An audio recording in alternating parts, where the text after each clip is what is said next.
Imagine standing on the Tibetan plateau at dawn, watching vultures circle above a stone platform where a human body lies waiting. Within hours, nothing will remain except clean bones and the memory of a life. For most of us, this image triggers immediate discomfort, perhaps revulsion. We've been taught to see death as something to hide, to sanitize, to keep behind closed doors. But in Tibet, this practice called jhator, sky burial, represents one of humanity's most profound responses to mortality. Not horror, not denial, but acceptance so complete it transforms death itself into an act of generosity.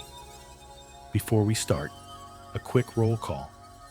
Write in the comments which part of this planet you're watching from, and then just listen and enjoy. So here's the question we're exploring today. Why do Tibetan people choose to have their bodies consumed by vultures after death? Is this simply a shocking cultural oddity, something exotic and strange? Or does it reveal something deeper about how humans can relate to mortality when fear doesn't dominate the conversation? By the end of this journey together, you'll understand not just what happens during a sky burial, but why this practice makes perfect sense within its context. You'll see how environment, spirituality, and practical necessity weave together to create meaning around death. And perhaps you'll find yourself questioning your own culture's relationship with mortality. Let's begin with a paradox that isn't really a paradox at all. In most modern societies, we've created an enormous infrastructure around hiding death. Bodies disappear into funeral homes within hours. Professional strangers wash them, dress them, apply makeup to simulate life. We view them briefly in controlled settings. Then they vanish into the ground or flames, managed by people we'll never meet. Children are shielded. Death happens behind curtains, in hospitals, in rooms we leave quickly.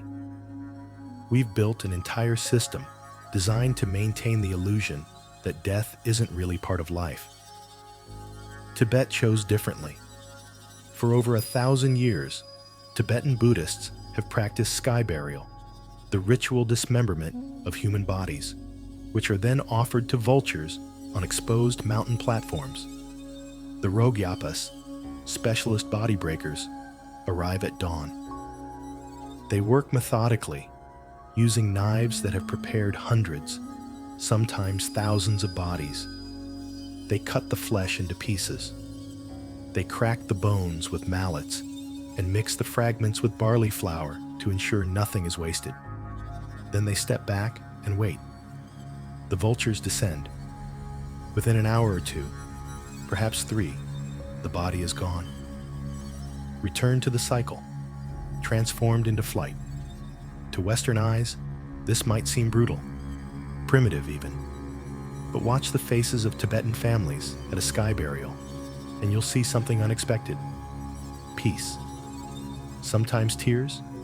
Yes, because grief is universal. But not horror, not the desperate avoidance we've cultivated. Instead, there's a quality of completion, of rightness, of a natural process unfolding exactly as it should. This isn't primitive. It's sophisticated in ways we've forgotten. The practice reveals something profound about human adaptability in the face of our most fundamental certainty. Every culture must answer the same question: what do we do with dead bodies? But the answers vary wildly, shaped by geography, belief, resources, and collective psychology. Some cultures bury, some burn, some mummify, some dissolve in acid, some sink into the sea. The Zoroastrians of India built towers of silence. Some Amazonian tribes practice endocannibalism, consuming their own dead. The ancient Egyptians preserved bodies for eternity. Modern Americans embalm with formaldehyde and seal corpses in waterproof vaults, as if death itself could be prevented with enough barriers. None of these choices are more or less civilized than others. They're simply different answers to the same inescapable question. Sky burial stands out not because it's shocking, but because it's honest. There's no pretense that the body continues to matter after consciousness departs. No expensive casket promising to preserve what cannot be preserved. No denial of decomposition, that fundamental biological process that returns all complex forms to simpler elements. Instead, sky burial accelerates what happens anyway, just more visibly and with intention. The vultures complete in hours what would take bacteria and insects months or years underground. Same result, different participants. But here's what makes this practice truly remarkable. It's not just disposal, it's transformation with meaning. In Tibetan Buddhist philosophy, the body after death is considered an empty vessel, like a house after its inhabitants have moved away. The consciousness, what they call the mind stream, has already departed to begin its journey through the bardo, the intermediate state between death and rebirth. What remains is just matter, organic material, no different in essence from a fallen tree or dead animal. But unlike a fallen tree, this matter can serve one final purpose. It can feed life. The vultures gathering at charnel grounds aren't scavengers in the Tibetan worldview. They're honored participants in a sacred exchange. They're dakinis in bird form, sky dancers, beings that help transport the dead toward their next existence. To feed them, your body is to perform dana, the practice of generosity that sits at the heart of Buddhist ethics. It's your last gift to the world, feeding beings that cannot feed themselves through farming or hunting. This reframes everything. Death isn't an ending to be feared and hidden. It's a transition, and the body left behind becomes an offering, a way to benefit other living creatures, even as you yourself move on. There's elegance in this thinking, a circularity that acknowledges the deep interconnection of all life. We eat plants and animals throughout our lives. We take energy from the ecosystem constantly. Sky burial returns that energy, completes the circuit. The vultures fed by human bodies fly across the mountains, their droppings fertilizing the sparse soil, feeding insects, supporting the plants that yaks eat, which humans then consume. Nothing is wasted. Everything cycles. This is ecology understood at a bone-deep level, integrated into religious practice and cultural identity. It's what happens when people live close enough to nature to see themselves as part of it, not separate from it, not above it. And yet, sky burial isn't purely spiritual or symbolic. It's also intensely practical, born from the specific challenges of living on the highest plateau on Earth. Tibet's environment shaped this practice as much as its philosophy did. At elevations above 4,000 meters, the ground freezes solid for much of the year. Try digging a grave in permafrost with hand tools. It's backbreaking work, often impossible. The shallow soil means bodies buried in warmer months quickly resurface from erosion or are disturbed by animals. Traditional burial simply doesn't work well. What about cremation? Again, the environment objects. Trees are scarce on the high plateau. What wood exists grows slowly and is precious, needed for building, heating, cooking. Burning an entire human body requires massive amounts of fuel, resources most families couldn't spare. And yak dung, the primary fuel in treeless regions, doesn't burn hot enough for complete cremation. So the Tibetan people looked up instead of down. They used what the landscape offered: stone platforms, open sky, and the vultures that had lived alongside humans for millennia. waiting for exactly this kind of opportunity. This is how human ingenuity works. We don't just impose our will on the environment. We observe, we adapt, we find solutions that work with natural systems rather than against them. Sky burial is practical innovation dressed in sacred meaning, or perhaps sacred meaning that evolved to sanctify practical necessity. The line between the two blurs beautifully. And this is where sky burial becomes something more than just a Tibetan practice. It becomes a mirror held up to our own death culture, asking uncomfortable questions. What have we lost by sanitizing death so completely? When children never see dead bodies except in movies, when dying happens primarily in institutional settings, when corpses are immediately removed and processed by strangers, what knowledge disappears? What wisdom about impermanence, about the temporary nature of these bodies we inhabit, about the natural cycles that sustain all life? The Tibetan approach doesn't deny death or dress it up or hide it away. It looks directly at mortality and says, this is natural, this is part of the pattern, and we can find meaning here. Not in preservation or denial, but in acceptance and return. That's the real lesson of sky burial. Not that we should all feed ourselves to vultures, but that honest relationship with death is possible. That fear isn't the only response. That transformation, even in death, can be sacred. To truly understand sky burial, we need to understand the land that created it. Geography isn't just background scenery in this story. It's the primary author, the force that shaped everything else. The Tibetan plateau didn't just influence how people dispose of their dead. It determined it with the absolute authority that only extreme environments possess. Picture the roof of the world. The Tibetan plateau averages over 4,000 meters above sea level, higher than most mountains in Europe or North America. Some inhabited areas reach 5,000 meters.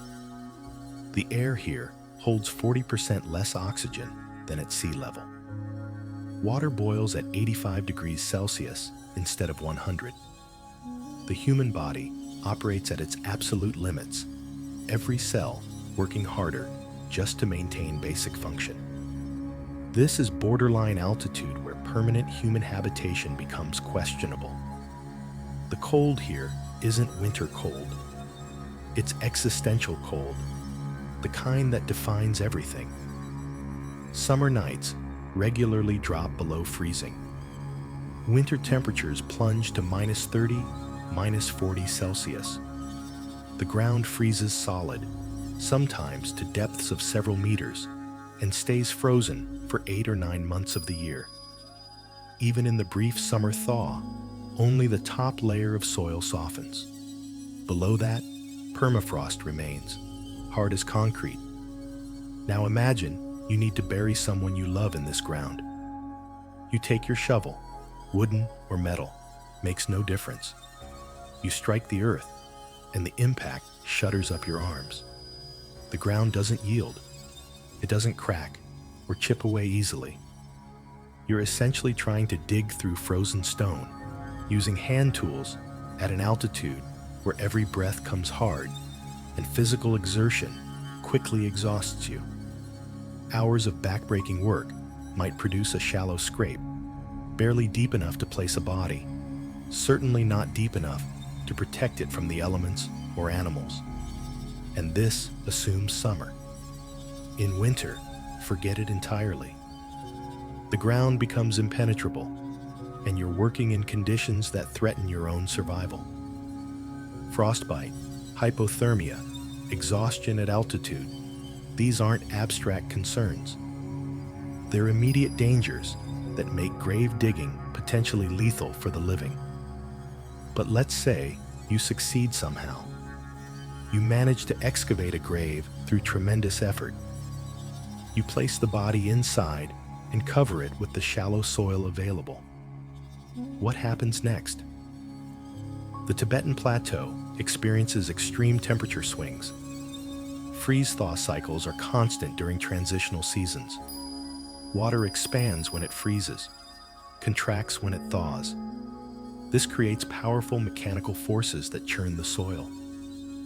Within months, sometimes weeks, bodies buried in shallow graves begin working their way back to the surface. The ground literally spits them out. Erosion accelerates this process. The plateau receives little precipitation, but what comes often arrives as violent storms.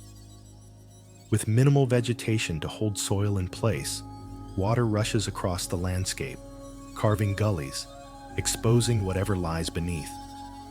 Wind scours the exposed surfaces constantly. In these conditions, buried bodies don't stay buried. Then there are the animals. Wolves, foxes, dogs. All these creatures roam the plateau looking for food in an environment where calories are scarce. A buried body emits scent, signals its presence underground. Animals dig, they excavate, they scatter remains across the landscape. What was meant as a respectful burial becomes an uncontrolled mess that dishonors both the dead and the living community.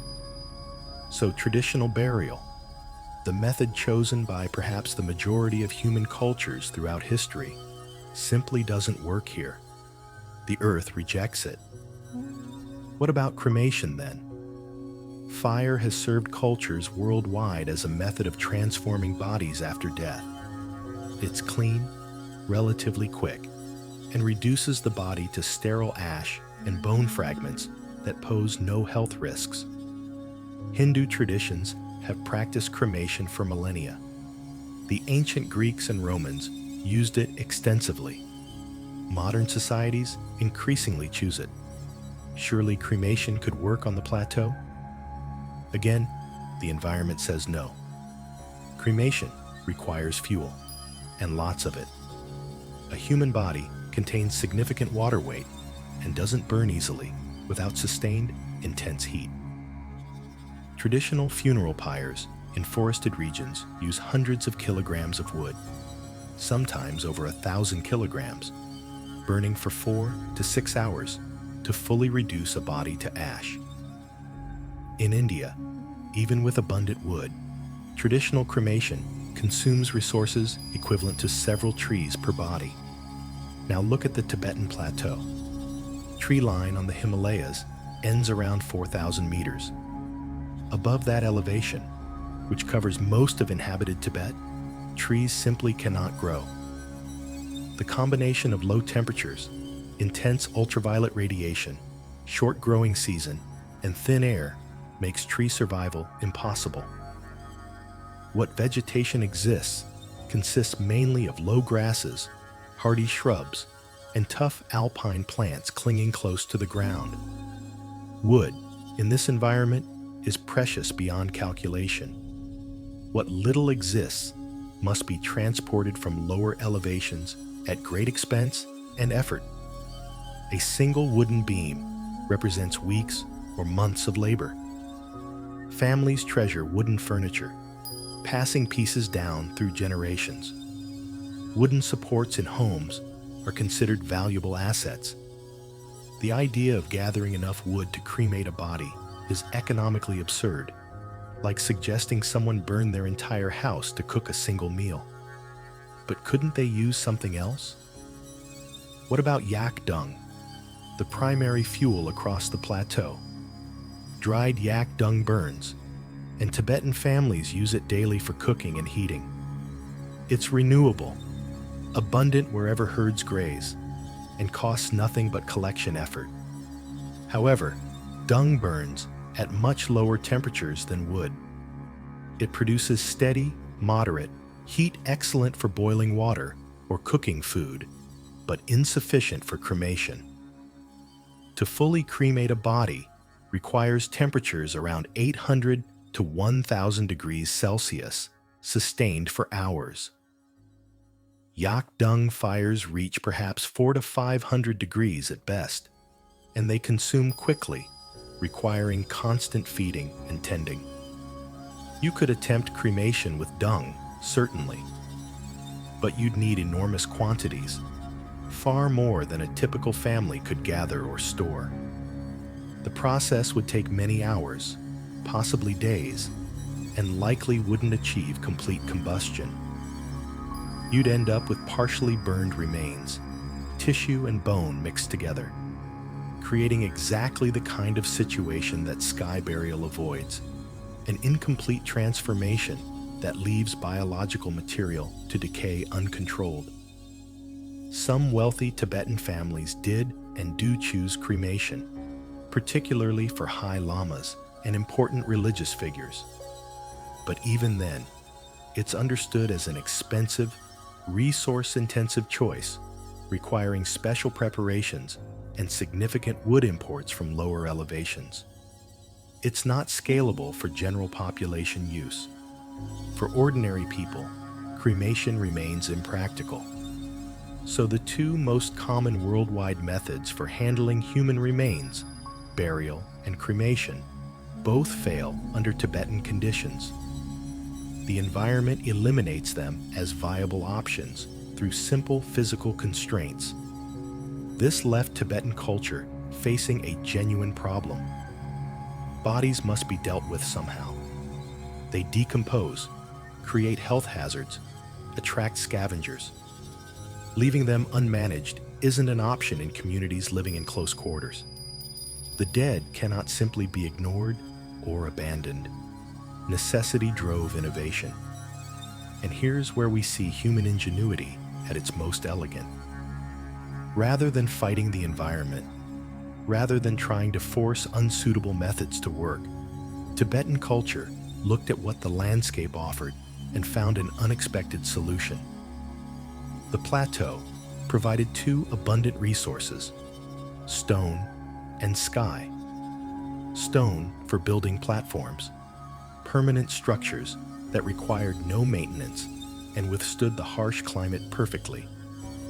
And sky, open sky, stretching infinitely in all directions, connecting the high plateau to the air currents that vultures rode with effortless grace. Vultures had always been present in Tibet. Several species, particularly the Himalayan griffon vulture and the bearded vulture, thrived in the high-altitude environment. These massive birds, with wingspans exceeding 2 meters, are ecological specialists. They're obligate scavengers, meaning they feed exclusively on carrion, dead animals. They cannot hunt live prey effectively. Their digestive systems contain incredibly strong acids capable of processing bone, hide, and diseased tissue that would kill other scavengers. They perform crucial ecological functions, cleaning landscapes of carcasses that would otherwise spread disease. And they were already there, already part of the ecosystem, already searching for food in an environment where competition for calories is intense. Someone, perhaps many people over time, made a logical connection. These birds need food. We need a method to transform bodies. The birds can do what fire and earth cannot. They can completely dismantle and consume a human body, reducing it to nothing within hours, using no resources beyond the body itself. This wasn't just practical problem solving. It was ecological thinking before ecology existed as a formal science. It recognized humans as part of the natural system, not separate from it. Death could feed life. The end of one organism could sustain others. Nothing needed to be wasted. The stone platforms, dirthros, or jhator sites, began appearing in locations selected for accessibility to both humans and vultures, usually on hillsides or mountain slopes, exposed to sky, away from water sources to prevent contamination, but close enough to settlements that bodies could be transported without excessive difficulty. These charnel grounds became permanent features of the landscape, used generation after generation, some for centuries. Geography created the problem. Observation and adaptation provided the solution. And over time, as Buddhism spread across Tibet and merged with older Bon traditions, spiritual meaning wove itself through this practical necessity until the two became inseparable. Sky burial emerged not because Tibetans were primitive or morbid or strange. It emerged because the environment demanded something different, and they responded with intelligence, observation, and cultural creativity. They worked with what they had rather than against it. This is a pattern we see throughout human history. Cultures living in extreme environments, deserts, tundras, high mountains, dense jungles, they develop practices that seem bizarre to outsiders, but make perfect sense within context. The Inuit practiced cenocide during famines because resources couldn't support everyone. Bedouins developed complex hospitality codes because survival in deserts depends on mutual aid. Island cultures in Polynesia became master navigators because their existence required ocean crossing. Tibet looked at its harsh, beautiful, impossible landscape and created sky burial. Not despite the environment, but because of it, shaped by stone and sky and the patient vultures that circled overhead, waiting. Now let's step into the ritual itself, into what actually happens during a sky burial. Not as observers seeking shock or spectacle, but as students trying to understand a practice that combines precision, reverence, and unflinching acceptance of bodily reality. When someone dies in a Tibetan Buddhist community, the body doesn't disappear immediately. There's no rush to remove it, no urgent call to funeral professionals. Instead, the deceased remains in the home, usually for 3 to 5 days, sometimes longer. This waiting period serves multiple purposes, both spiritual and practical. From the Buddhist perspective, death isn't instantaneous. The consciousness doesn't switch off like a light. Instead, it begins a journey through the bardo, the intermediate state between death and rebirth, described in texts like the Bardo Thodol, the Tibetan Book of the Dead. During the first days after death, monks or family members read from these texts, guiding the consciousness through the stages of dissolution, helping it navigate the visions and experiences that arise as awareness separates from the physical body. The body itself sits in a specific position, usually in a fetal curl, knees drawn to chest.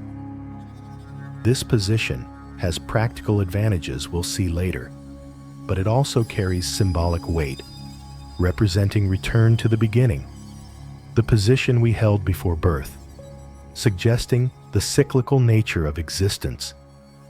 The body is sometimes washed, though not elaborately prepared or embalmed.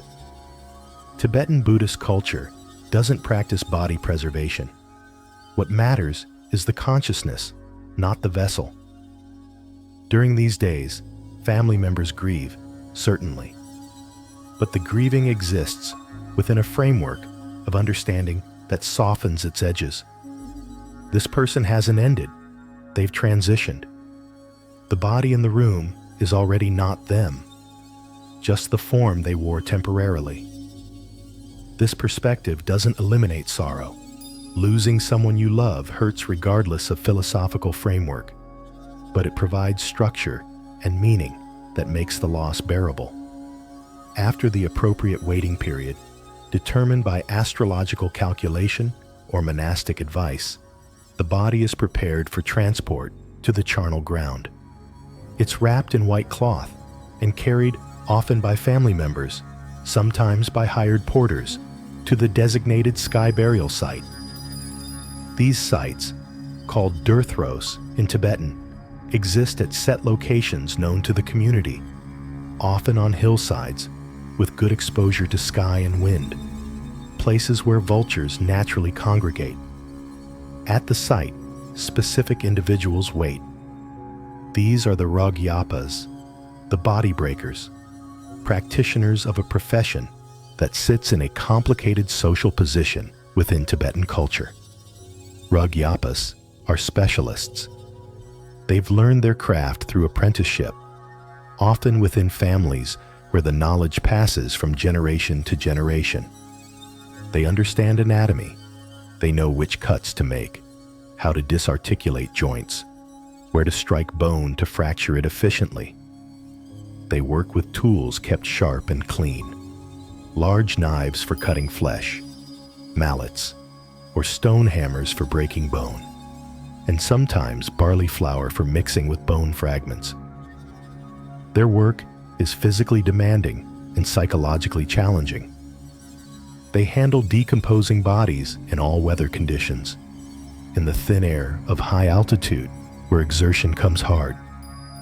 The smell is intense, the visual reality unflinching. And yet they perform this service with skill and, within the Buddhist framework, with compassion. They're facilitating the final act of generosity, helping the deceased complete their last offering. But here's the complicated part.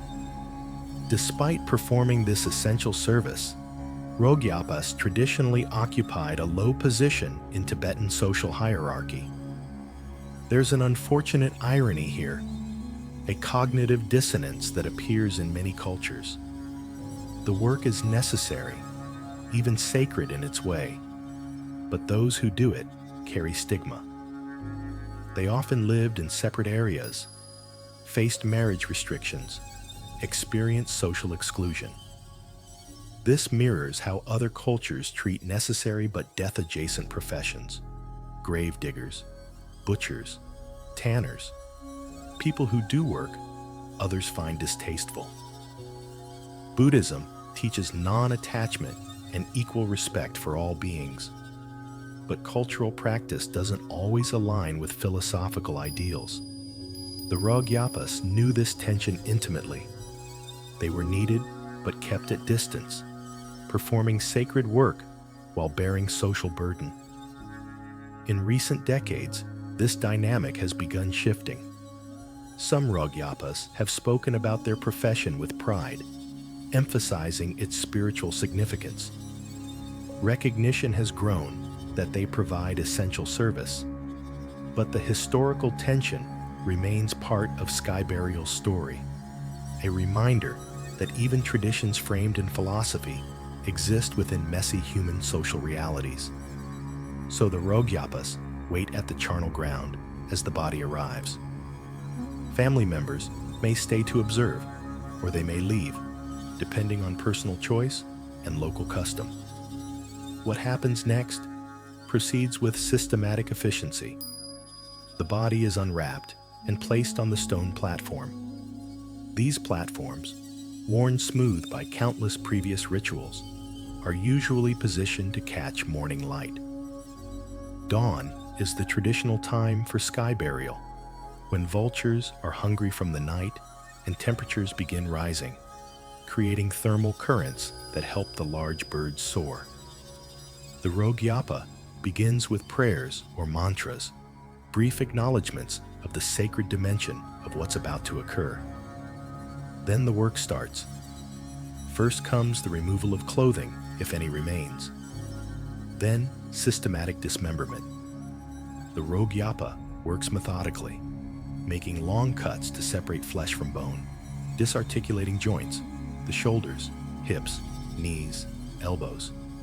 The body comes apart in sections: arms, legs, torso, head, each piece reduced to smaller portions. This isn't crude hacking. It's skilled butchery, the same techniques used on livestock, adapted for human anatomy. The goal is to create pieces small enough for vultures to consume efficiently while working quickly enough that the birds don't become impatient or aggressive. An experienced rogyapa can complete the initial dismemberment in 30 to 40 minutes. As the work progresses, The flesh is laid out on the stone platform in arrangements that maximize access for feeding birds. The organs are separated: the liver, heart, lungs, intestines, treated no differently than any other tissue. In Buddhist understanding, there's no hierarchy of body parts, no organ more sacred than another. All of it is impermanent matter ready for transformation. Then the vultures are called. Sometimes this happens through simple exposure. The birds have been watching from nearby rocks and trees, waiting. Sometimes the rogyapa makes specific calls or signals. And sometimes, in certain traditions, juniper branches are burned, the aromatic smoke rising as both purification and signal. The vultures descend. These are enormous birds, weighing 6 to 8 kilograms, some up to 12 kilograms. Himalayan griffon vultures, primarily, with their distinctive white ruffed necks and brown-gray plumage. When they land heavily, with purpose. They don't approach tentatively. They know why they're here. What happens next might disturb some viewers, so let's frame it clearly. This is feeding behavior. The vultures eat aggressively, competing with each other for position and portions. They tear at flesh with powerful hooked beaks designed precisely for this purpose. They pull, they rip, they swallow pieces whole. It looks violent because, in a sense, it is. These are large wild animals consuming food, and they do so with the intensity that hunger and competition demand. But watch the rogyapa during this phase. They don't simply stand back and observe passively. They manage the process, ensuring vultures have access to all parts, sometimes adjusting pieces, keeping the feeding orderly. If too many birds crowd one area, they guide them toward other sections. They're conducting an orchestra of consumption, facilitating complete transformation. Within an hour, sometimes less, the flesh is gone. Consumed, already beginning its conversion to vulture energy, to flight, to droppings that will fertilize soil kilometers away. But flesh is only part of the body.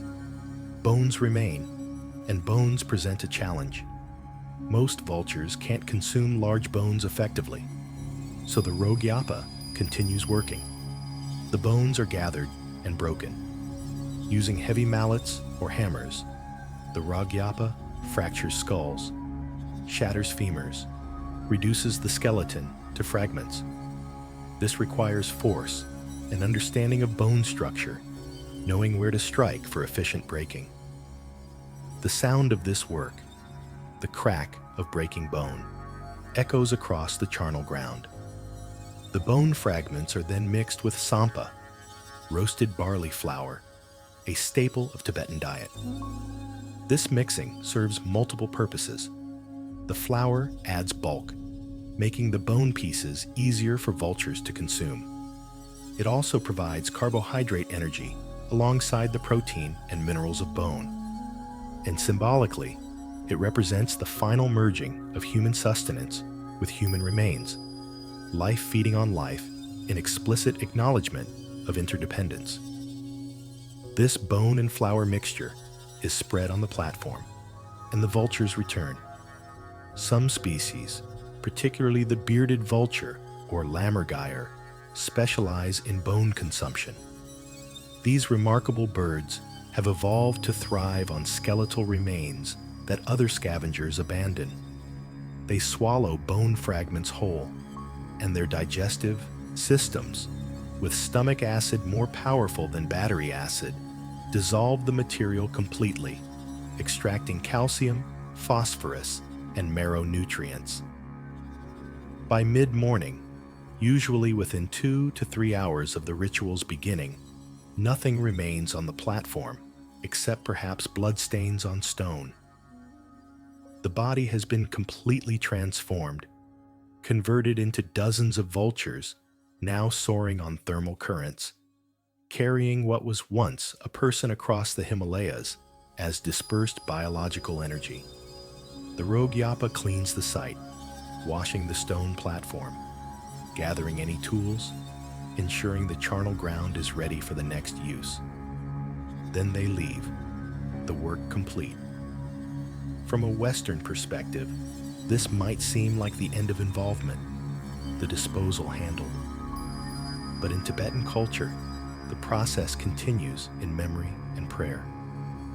The family will continue reading death texts for 49 days, guiding the consciousness through the bardo toward favorable rebirth. Monks will perform ceremonies. The community acknowledges the transition through ritual acts that extend far beyond the physical transformation of the body. And here's what makes sky burial so psychologically distinctive. Nothing is hidden. Family members who choose to watch see exactly what happens. There's no euphemism, no pretty language masking biological reality. The body is cut apart, consumed, reduced to nothing. This is death without filter, without the elaborate machinery of denial that modern funeral industries provide. For cultures accustomed to viewing preserved bodies in satin-lined caskets, surrounded by flowers and soft lighting, this directness seems harsh. But there's profound honesty in it. Death is transformation, and transformation requires dissolution. What we call a person, that coherent identity, depends entirely on the continuous organized function of a body. When that organization ceases, when the pattern breaks, what remains is just organic matter following universal biological laws. Sky burial doesn't pretend otherwise. It doesn't preserve the illusion of the person through cosmetic treatment. It doesn't seal the body away as if containing decomposition in a box makes it less real. Instead, it accelerates the inevitable and finds meaning in the acceleration. But what happens when the ritual doesn't proceed as expected? What if the vultures don't come? This is considered a significant event in Tibetan culture, laden with spiritual interpretation. Vultures are consistent in their behavior. They know the charnel grounds. They watch for activity. They respond reliably to the presence of bodies. When they fail to appear or refuse to feed, it suggests something unusual about the deceased. Traditional interpretation holds that the person's karma must have been exceptionally negative for even vultures to reject the offering. This creates tremendous distress for families, suggesting their loved one faces difficult transitions in the bardo. Monks may be called to perform additional prayers and rituals to help the consciousness. Alternatively, if vultures arrive but feed only partially, leaving certain body parts untouched, this too carries meaning. Different organs and body sections supposedly correlate with different karmic qualities. A vulture refusing to consume the heart might indicate problems with compassion in the deceased's life. Untouched head portions might suggest intellectual arrogance or wrong views. Whether these interpretations have any metaphysical validity is unknowable, but they serve important psychological functions for the community. They provide explanatory frameworks for unusual occurrences. They reinforce ethical teachings by connecting life choices to death outcomes. And they offer families paths for action, specific rituals and practices to help their deceased loved one despite apparent negative signs. From a naturalistic perspective, vultures might refuse bodies for entirely mundane reasons.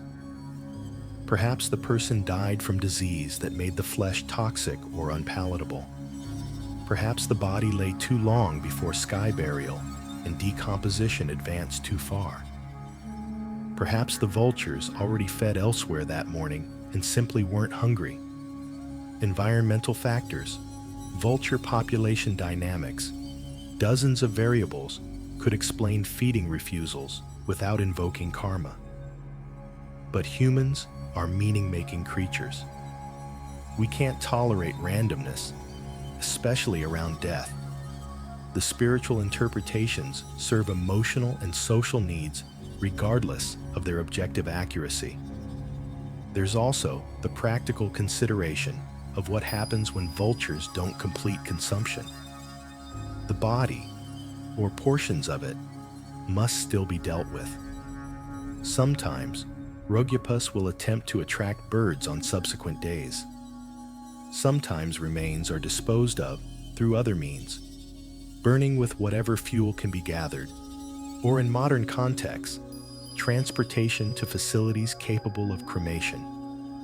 These backup methods exist precisely because sky burial, like any practice dependent on wildlife behavior, can't guarantee perfect success every time. The ritual's reliance on vultures makes it ecologically connected in ways that cremation or burial are not. Sky burial succeeds only when vulture populations remain healthy and abundant.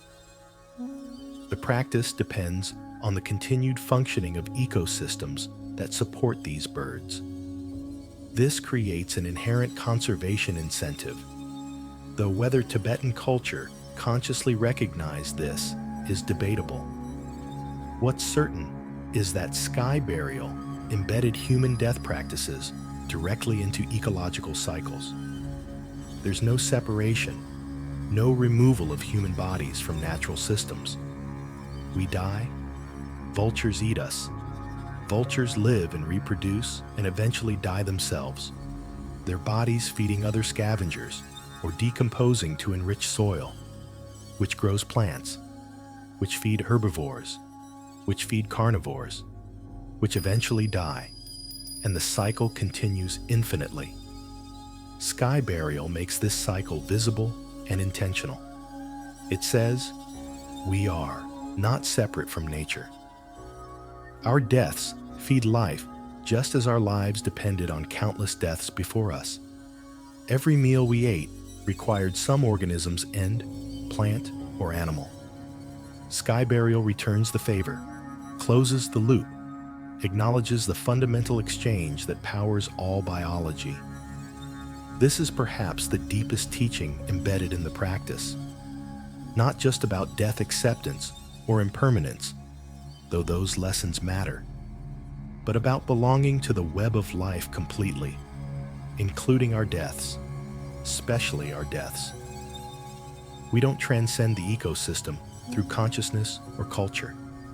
We participate in it from birth to death and beyond. The rogyapas understand this at a level most modern people never encounter. They handle dozens, hundreds of bodies across their careers. They see humanity reduced to its material basics again and again. And yet they continue, performing work that's heavy and difficult and socially stigmatized because it serves an essential function. In conversations recorded with rogyapas, several themes emerge consistently. They speak of their work as service, as helping both the deceased and the surviving family.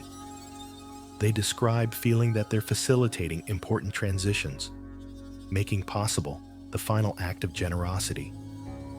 Some report that the work, despite its difficulty, brings a kind of peace, a deep familiarity with mortality that removes much of death's terror. One rogyapa, interviewed for a documentary, described it this way: I've prepared over 2,000 bodies, rich and poor, old and young, respected and scorned. They all look the same on the stone. The body doesn't reveal who the person was. It's just meat and bone. This teaches me every day that what matters isn't the body, but how you lived, the kindness you showed, the wisdom you developed. The vultures don't care about your wealth or status. They just eat and fly away. This is the ultimate equality. That perspective, earned through intimate, repeated confrontation with bodily death, represents a kind of wisdom that sanitized death culture cannot provide. The rogyapa knows what we are materially without illusion, and rather than finding this knowledge depressing, they report it as liberating. Sky burial, seen completely, is a practice of remarkable coherence. It solves practical problems created by geography. It expresses core Buddhist philosophical commitments about impermanence and non-self. It connects human death to ecological processes. It provides families with meaningful ritual during grief. And it offers direct experiential teaching about mortality that no amount of abstract philosophy could match. The stone platform, the sharp knives, the vultures descending, these aren't separate elements. They're a single integrated practice that works simultaneously on physical, psychological, social, and spiritual levels. To understand why sky burial makes such profound sense within Tibetan Buddhism, we need to step into the philosophical framework that shapes how Tibetans understand existence, death, and what we mistakenly call the self. Buddhism, particularly in its Tibetan expressions, teaches that everything we perceive as solid and permanent is actually impermanent and constantly changing. This isn't just abstract philosophy. It's presented as direct, observable truth. Your body right now isn't the same body you had 10 years ago. Cells have died and been replaced millions of times over. The atoms that compose you have cycled through countless other forms. You've literally eaten the world and rebuilt yourself from it continuously throughout your life. What we call a person is actually a process, not a thing. A temporary pattern of organization, matter, and energy configured in a specific way that creates the illusion of continuity. We give this pattern a name. We develop a sense that there's a permanent self inside, an unchanging essence that persists through time. But Buddhist analysis says this is delusion, perhaps the fundamental delusion that causes all suffering.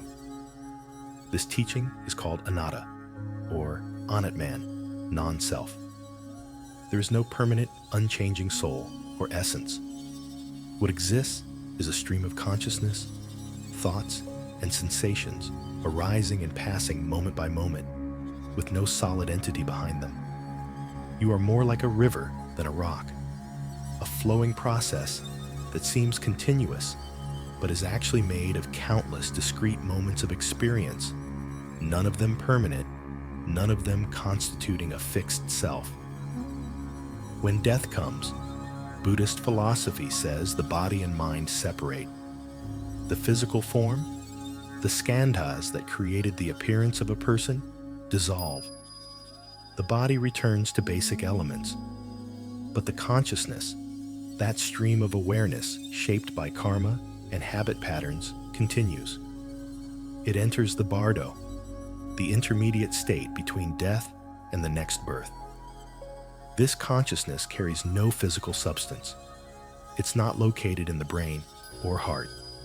It's not matter at all in the conventional sense. Think of it more like information, patterns of tendency and habit that seek new physical form.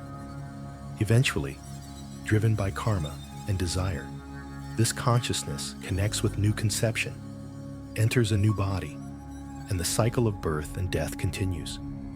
This is the theory of rebirth, distinct from reincarnation in important ways. There's no permanent soul transmigrating from body to body. Instead, there's causal continuity, each life conditioning the next through karmic consequences, but without any unchanging essence passing between them. Like how one candle can light another without anything physical transferring between them, just the transmission of flame. Within this framework, the body after death has a very specific status. It's an empty vessel. The consciousness has departed, already beginning its journey through the bardo. What remains is just matter, organic compounds that once formed a living system, but no longer do. The body isn't the person anymore, if it ever really was. It's like clothing that's been taken off, useful while worn, but meaningless once removed.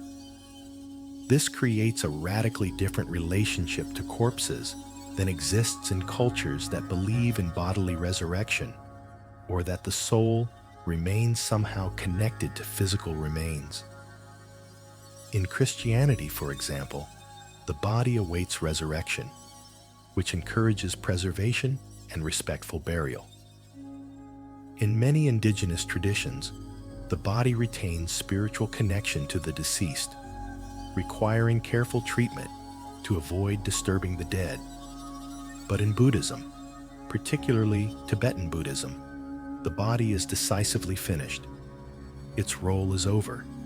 The person has moved on. So what should be done with this empty vessel? Here's where sky burial reveals its philosophical elegance. The body can serve one final purpose. It can become dana, the practice of generosity that sits at the foundation of Buddhist ethics. Dana means giving, offering, sharing what you have with others. It's considered the first of the paramitas, the perfections that cultivate enlightenment. Throughout life, Buddhists practice dana by offering food to monks, giving to those in need, sharing knowledge and resources. These acts reduce selfishness and attachment, train the mind toward generosity, and create positive karma. Sky burial transforms death itself into an act of dana. The body becomes an offering to beings that cannot provide for themselves through human means. Vultures don't farm or raise livestock. They depend entirely on finding death, on the natural recycling of life. By offering your body to feed them, you perform generosity even after consciousness has departed. This reframes death completely. Instead of an ending to be feared, it becomes an opportunity. Instead of the body being waste to dispose of, it becomes a gift. This shift in perspective doesn't eliminate grief, but it provides meaning that makes grief bearable. Your loved one's final act was generosity. Their body continues to benefit living beings. There's completion in this, a sense of appropriate closure. The practice also serves as a direct teaching on impermanence and non-attachment. When you watch a body being dismembered and consumed, you cannot maintain illusions about permanence. You see directly that this form, which moved and spoke and seemed so solid, is actually just temporary organization of matter. The vultures eating flesh demonstrate the truth that all compound things fall apart. Nothing lasts.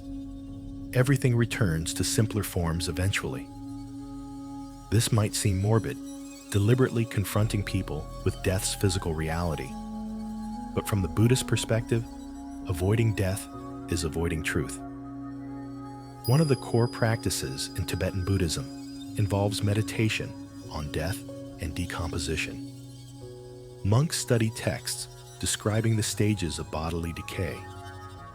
Some traditions practice meditation in charnel grounds, sitting among bones and decomposing bodies, cultivating deep experiential understanding of impermanence.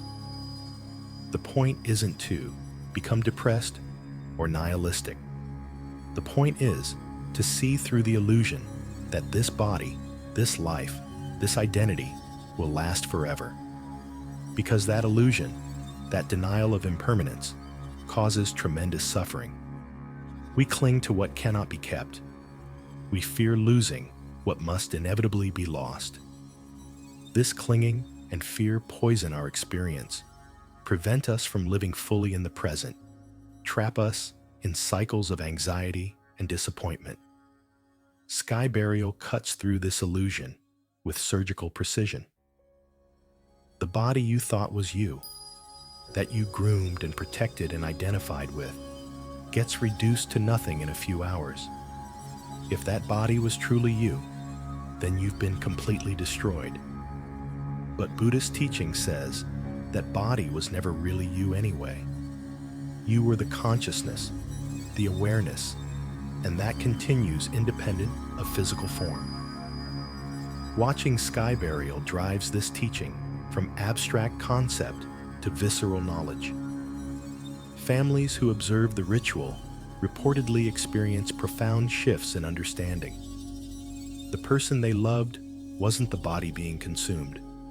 That's just meat. The person was something else, something that touched their lives, that shared moments and meaning, and that persists in memory and in whatever rebirth consciousness finds next. This doesn't eliminate grief, but it changes grief's character. You're not mourning annihilation. You're mourning separation, the temporary inability to interact with that consciousness in its new form. But separation isn't ending. In the vast cycles of rebirth that Buddhist cosmology describes, all beings have been each other's parents, children, friends, and enemies infinite times. The web of relationship extends beyond this single life. You will encounter this person again, in some form, in some future existence. Whether these metaphysical claims are true is, of course, unprovable. But they provide a framework that makes death less terrifying and sky burial less shocking. If you genuinely believe consciousness continues, that karma shapes future births, that the body is just temporary housing, then feeding that body to vultures makes perfect sense. It's practical, ecological, and spiritually meaningful all at once. The practice also embodies the Buddhist principle of skillful means, adapting teachings to specific circumstances. Different cultures need different approaches to death. What works in one context might fail in another. Sky burial emerged as the skillful means appropriate for Tibetan circumstances, combining environmental adaptation with philosophical expression in ways that served both practical and spiritual needs. Compare this to cremation as practiced in Hindu and Buddhist traditions elsewhere. Cremation also expresses impermanence and detachment from the body. Fire transforms matter dramatically, reducing complex form to ash and smoke. But cremation requires resources that Tibet couldn't spare. Sky burial achieves similar philosophical goals through different means, using vultures instead of fire, feeding life instead of releasing smoke. Both practices work within their contexts. Neither is more or less enlightened. They're examples of how core teachings, non-attachment, impermanence, compassion, can express through diverse cultural forms. The specifics matter less than the underlying wisdom they communicate. For Tibetan practitioners, sky burial becomes a meditation opportunity throughout life, not just at death. Knowing that your body will eventually feed vultures encourages reflection on what really matters. Not physical appearance or bodily comfort, but the qualities of mind you cultivate. Generosity, compassion, wisdom, patience, these are what transfer between lives, according to Buddhist teaching. The body, that's just borrowed matter, temporarily organized, soon to return to circulation. This perspective creates interesting psychological effects. People who genuinely internalize it report reduced fear of death, less anxiety about aging and bodily decay, greater focus on ethical development and mental cultivation. If the body is just a rental, you maintain it adequately, but don't obsess over it. You invest instead in developing consciousness, in becoming the kind of person who generates positive karma, who benefits others, who moves toward wisdom. Sky burial stands as a constant reminder of these priorities, visible and unavoidable in Tibetan culture. The charnel grounds exist near communities. People see vultures circling. Everyone knows what happens there. Death isn't hidden away in hospitals and funeral homes. It's integrated into daily life, acknowledged, accepted, transformed into teaching. Now we need to talk about the vultures themselves, because without them, there is no sky burial. These birds aren't just convenient scavengers. They're ecological specialists, sacred participants in Tibetan religious cosmology, and increasingly, they're vanishing. The Himalayan griffon vulture, Gyps himalayensis, is the primary species involved in sky burial. These are massive birds, among the largest flying animals on Earth. They can weigh up to 12 kilograms, with wingspans exceeding 2.5 meters. Their size allows them to dominate feeding sites and to consume large quantities of carrion quickly. An adult griffon vulture can eat up to 1 kilogram of meat in a single feeding session.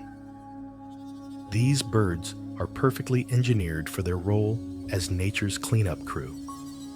Their heads and necks are covered in short down rather than feathers, an adaptation that keeps them relatively clean when feeding inside carcasses. Their beaks are powerful enough to tear tough hide and sinew, but precise enough to pick meat from bone. Their vision is extraordinary, capable of spotting potential food from heights of several kilometers while soaring on thermal air currents. But the most remarkable adaptation is invisible. It's their digestive system. Vulture stomach acid has a pH around 1, extremely acidic, comparable to battery acid. This allows them to digest bone, process diseased tissue, and neutralize pathogens that would kill other scavengers.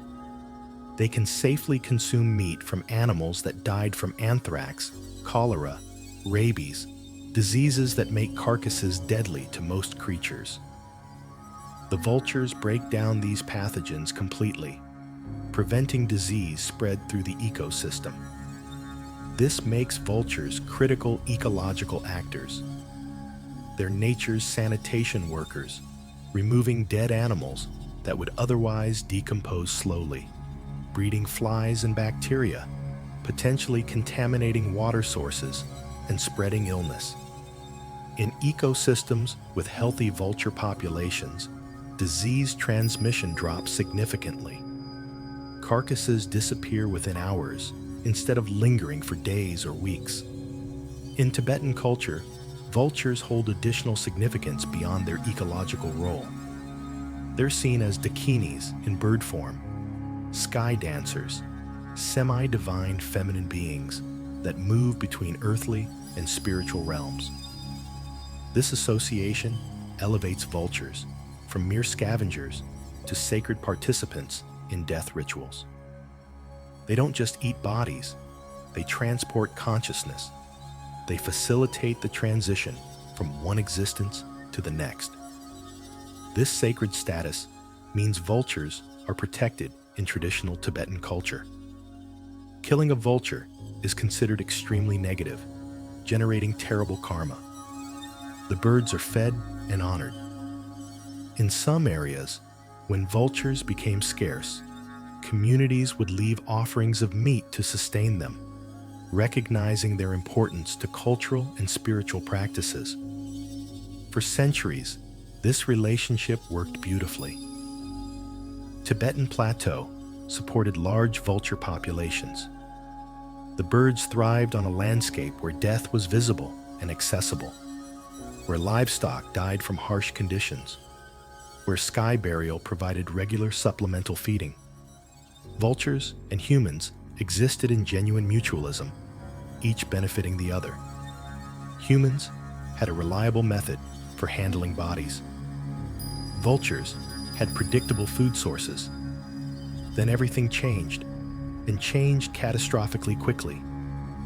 Starting in the 1990s, vulture populations across South Asia began collapsing with terrifying speed. In India, Pakistan, Nepal, the decline reached 95 to 99% within 15 years. Entire species of vultures that numbered in the tens of millions dropped to populations of a few thousand. It was one of the most dramatic wildlife collapses ever recorded, and for years, the cause remained mysterious. Scientists eventually identified the culprit, diclofenac, a common veterinary anti-inflammatory drug. Farmers used it to treat livestock for pain and fever. When treated, animals died and were left for scavengers. Vultures feeding on the carcasses ingested diclofenac residues. The drug, harmless to mammals, proved catastrophically toxic to vultures, causing kidney failure and death within days of exposure. A single meal from a diclofenac-treated carcass could kill a vulture.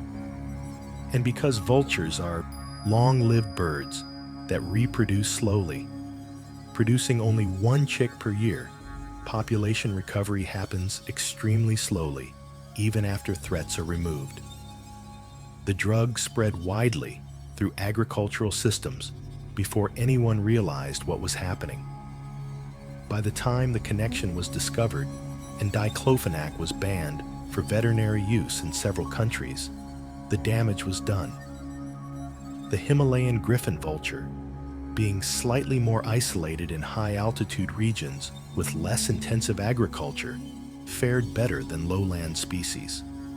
But even they experienced significant declines. Estimates suggest Tibetan vulture populations dropped by 30 to 50%, varying by region. In some areas, sky burial sites that once attracted dozens of vultures now see only a handful of birds, or none at all. This created immediate practical problems for communities practicing sky burial. When insufficient vultures arrive, bodies aren't fully consumed. Partial remains persist, creating exactly the sanitation issues sky burial was designed to avoid. Families face distressing situations where rituals can't be completed properly. The spiritual interpretations around vulture feeding refusals become more common, not necessarily because karma has changed, but because vulture populations have crashed.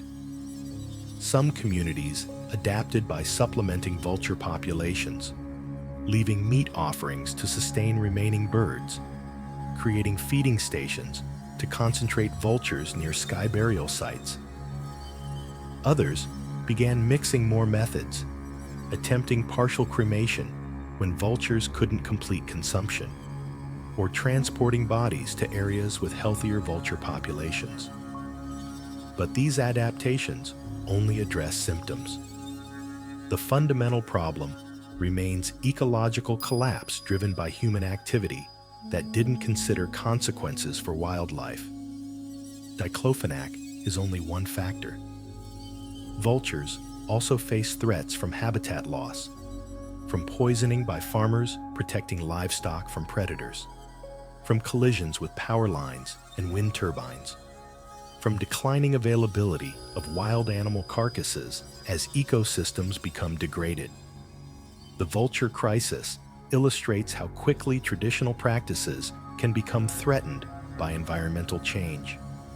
Sky burial worked for over 1,000 years because it existed within a stable ecological context. Remove or damage key species in that context, and the practice becomes difficult or impossible to maintain. There's profound irony here. Sky burial represents one of the most ecologically integrated death practices humans have developed. It returns organic matter to natural cycles with minimal resource use and no environmental damage. Yet it's more vulnerable to ecological disruption than resource-intensive modern methods like cremation or burial, which continue functioning regardless of wildlife populations. This vulnerability highlights important questions about tradition and adaptation. When environmental conditions change, when species decline, when the ecological foundations of cultural practices erode, what should communities do? Abandon traditions that no longer work. Fight to restore conditions that make traditions possible. Adapt practices to new realities. Different Tibetan communities have chosen different responses. Some insist on maintaining sky burial exactly as practiced historically, viewing it as non-negotiable spiritual obligation. They see vulture decline as a call to strengthen conservation efforts, to restore habitat, to eliminate threats to vulture populations. If the practice is sacred, then maintaining the conditions that make it possible becomes sacred duty as well. Others accept adaptation as necessary. They argue that Buddhist teaching emphasizes flexibility and skillful means, not rigid adherence to specific forms. If sky burial can't be practiced due to vulture scarcity, other methods can serve similar spiritual purposes. What matters is the intention, the generosity, the recognition of impermanence, not the specific mechanism of bodily transformation. Both perspectives have validity. Traditional practices carry tremendous cultural weight, connecting present generations to ancestors, maintaining continuity across centuries. Losing them means losing living links to heritage. But clinging to practices that ecological reality can no longer support creates its own problems, forcing performance of rituals that don't work properly, potentially causing more distress than comfort. The vulture crisis also reveals how interconnected everything is. A drug developed for livestock health thousands of kilometers away ends up threatening sacred burial practices on the Tibetan plateau. Industrial agriculture's expansion reduces wild landscapes that supported vulture prey species. Climate change alters thermal patterns that vultures depend on for soaring flight. Nothing exists in isolation. Changes ripple outward in ways we rarely anticipate. For the vultures themselves, independent of human concerns, the situation remains precarious. Conservation efforts have made some progress. Diclofenac bans helped, though compliance remains incomplete and other toxic drugs continue to be used. Captive breeding programs have been established for critically endangered species. Vulture safe zones have been created where food sources are guaranteed toxin-free, but recovery is slow. Vultures take 4 to 5 years to reach breeding age. They produce 1 egg per year. Even with perfect conditions, population recovery requires decades, and conditions aren't perfect. The threats continue, just slightly reduced. Vulture populations remain a fraction of historical levels and may never fully recover to their former abundance. This means sky burial, in its traditional form, may be gradually becoming impossible. Not because Tibetan culture is abandoning it, but because the ecological context that enabled it for centuries is disappearing. The birds that made the practice possible are vanishing, and human efforts to save them face enormous challenges. To understand sky burial's full cultural meaning, we need to look at how Tibetan society relates to death more broadly, because the practice doesn't exist in isolation. It's part of a comprehensive cultural framework that treats mortality completely differently than most modern Western societies do. In traditional Tibetan culture, death is visible from childhood. Children see animals slaughtered for food. They observe vultures at charnel grounds. They attend sky burials of relatives and community members. Death isn't hidden behind institutional walls or explained away with euphemisms. It's acknowledged as a natural part of life, neither celebrated nor feared excessively, simply accepted as inevitable transition. This early, repeated exposure to mortality creates psychological effects that researchers have documented. Tibetan children generally show less death anxiety than children from cultures that sanitize death. They develop earlier understanding that all living things die, including themselves and everyone they love. This doesn't traumatize them, studies suggest, because the exposure comes with cultural frameworks that provide meaning and context. Buddhist teachings permeate Tibetan society, offering explanations for death that reduce its terror. Death isn't ending, but transition. Consciousness continues through rebirth. The quality of your next life depends on karma accumulated in this one. These beliefs, whether literally true or not, serve powerful psychological functions. They make death comprehensible and give people agency. You can influence your death experience and future rebirth through ethical living and spiritual practice. Monks receive even more intensive death education. Meditation on mortality is considered essential practice. One common contemplation involves systematically imagining your own death and bodily decomposition. You visualize the process in detail, the cessation of breath, the cooling of the body, the beginning of decay, the stages of decomposition as flesh breaks down, the reduction to skeleton, and finally to dust. The point isn't morbid fascination, but direct confrontation with impermanence. Some Tibetan Buddhist traditions practice meditation in charnel grounds, sitting among bones and partially decomposed bodies.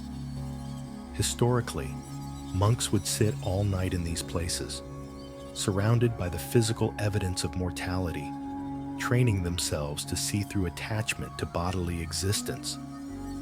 The practice cultivates equanimity, recognition that what seems so solid and important, this body, this identity, is actually temporary and ultimately not who you fundamentally are. These practices might seem extreme, even unhealthy from Western psychological perspectives. We often assume that excessive focus on death promotes depression or nihilism. But the Tibetan approach isn't dwelling on death pathologically. It's using awareness of mortality to clarify priorities and reduce attachment to what can't be kept.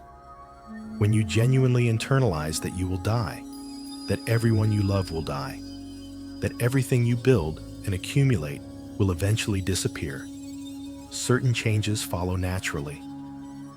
Material possessions matter less. Status and reputation lose urgency. What becomes important are the qualities you develop in consciousness, the kindness you show, the wisdom you cultivate, the ways you reduce suffering for yourself and others. Death awareness, paradoxically, makes life richer. When you know time is limited, you pay attention differently. You notice the fleeting beauty of moments. You recognize the preciousness of connection. You stop postponing what matters, waiting for some future that may never arrive. This is the psychological transformation that Tibetan death practices aim to produce. Sky burial fits perfectly within this framework. It's not just body disposal, but public teaching opportunity. Every sky burial reminds the community of mortality. When you watch someone you knew reduced to nothing in a few hours, the lesson lands viscerally. That could be you next week, next year, eventually, certainly. And when it is you, will your life have been worth living? Will you have developed the qualities that matter? Will you face death with equanimity or terror?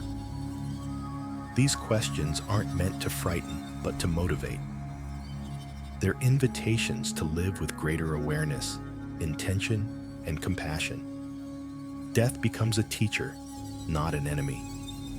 This relationship with mortality extends to end-of-life care as well. Tibetan Buddhist tradition has detailed guidance for the dying process.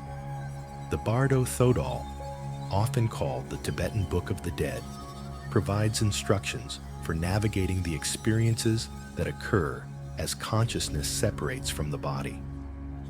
Family members and monks read these texts to dying people and to corpses, guiding awareness through the stages of dissolution and transition. The dying person is encouraged to remain conscious as long as possible, to recognize the experiences arising as products of their own mind, to move toward liberation rather than automatic rebirth. There's an emphasis on dying with clarity and equanimity rather than in confusion or fear. Ideally, the person dies in meditation, maintaining awareness throughout the process. This contrasts sharply with modern medical approaches that often sedate dying people heavily, prioritizing comfort over consciousness. Both approaches have merit. Pain relief matters, but the Tibetan emphasis on dying consciously reflects the belief that the quality of consciousness at death significantly influences what comes next. Better to experience some discomfort while maintaining awareness than to drift into death in a drugged haze. After death, the body is left undisturbed for a period, sometimes days, to allow the consciousness to fully separate. Touching or moving the body prematurely is thought to disturb this process, potentially causing the consciousness to become disoriented or to remain attached to the corpse. This is why the waiting period before sky burial is observed carefully. It's not just cultural custom, but believed to be spiritually necessary. During this time, the atmosphere around the body is managed carefully. Family members try to maintain calm rather than hysterical grief. Loud wailing is discouraged because it might disturb the departing consciousness, creating attachment or confusion. This doesn't mean suppressing genuine emotion, but modulating its expression out of compassion for the deceased.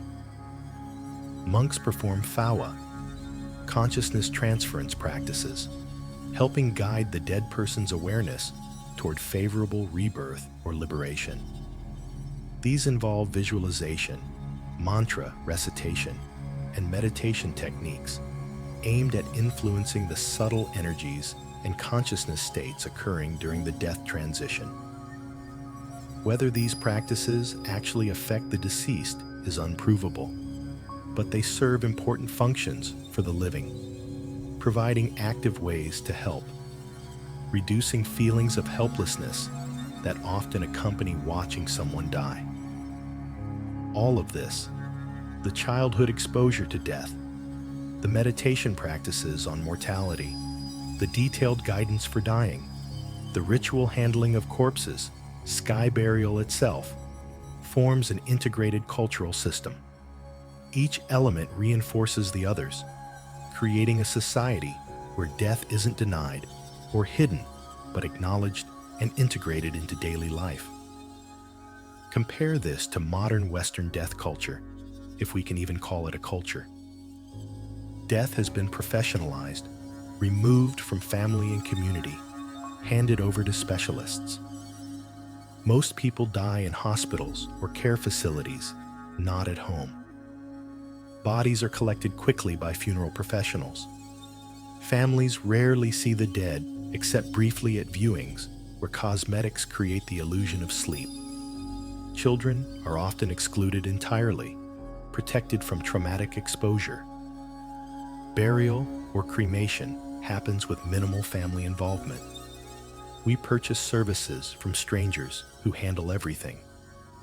The body disappears into the ground or into flames, and we return to normal life as quickly as possible, maybe taking a few days off work for bereavement, then expected to resume productivity. There's no extended mourning period built into social structures. No community-wide recognition that someone is grieving and needs support. Grief becomes private, individualized, something you're supposed to get over efficiently. We have grief counselors and therapists to help speed the process along, to return people to functional normality. This system has advantages. It protects people from traumatic exposure. It handles bodies hygienically, preventing disease transmission. It allows people to avoid the hard work of managing death themselves. But it also creates costs we rarely acknowledge. When death is hidden, we lose familiarity with it. It becomes foreign, frightening, almost unreal. We can reach middle age having never seen a dead body, never witnessed dying, never participated in body preparation. Then when death touches us directly, we're completely unprepared. We have no experiential knowledge, no cultural practices to guide us, no community support systems. We're thrust into crisis without tools for navigating it. The sanitization of death also enables denial. We can pretend death isn't real, isn't coming for us, isn't something we need to think about. This allows us to postpone difficult conversations, avoid advanced planning, live as if we're immortal. Then death arrives suddenly, and families scramble, making important decisions in crisis without any guidance about what the deceased wanted. Tibetan culture, with its visible integration of death practices, makes this denial much harder. You can't forget mortality when charnel grounds exist in your community, when you've attended sky burials, when monks meditate on decomposition, when texts about death and rebirth are read regularly. Death remains present as a fact of existence, impossible to ignore or postpone thinking about. Sky burial doesn't exist in a static, unchanging form preserved perfectly from ancient times. Like all cultural practices, it faces pressures from modernization, political control, economic change, and shifting values. Understanding these contemporary challenges reveals how traditions adapt or struggle to survive when contexts transform. The most significant pressure comes from Chinese government control over Tibet. Since the 1950s, when China asserted sovereignty over the region, Tibetan cultural practices have faced varying degrees of restriction, surveillance, and regulation. Sky burial has been particularly complicated because it sits at the intersection of religion, culture, and what authorities view as public health concerns. At various times, Chinese officials have attempted to ban or severely restrict sky burial, viewing it as primitive, unsanitary, or inconsistent with modern socialist values. These restrictions have relaxed and tightened periodically, depending on political climate and local enforcement. Currently, sky burial is generally permitted but regulated. Certain locations are designated for the practice. Permits may be required. Officials monitor sites to ensure compliance with hygiene regulations. This governmental involvement fundamentally changes sky burial's character. What was once a community-managed spiritual practice becomes a state-regulated activity. Families must navigate bureaucratic requirements during grief. Rogyapas work under official scrutiny. The spontaneity and sacred privacy that once characterized the ritual gives way to formalized procedures and documentation. There's also economic pressure. Traditional rogyapas learned their craft through family lineage, passing knowledge across generations.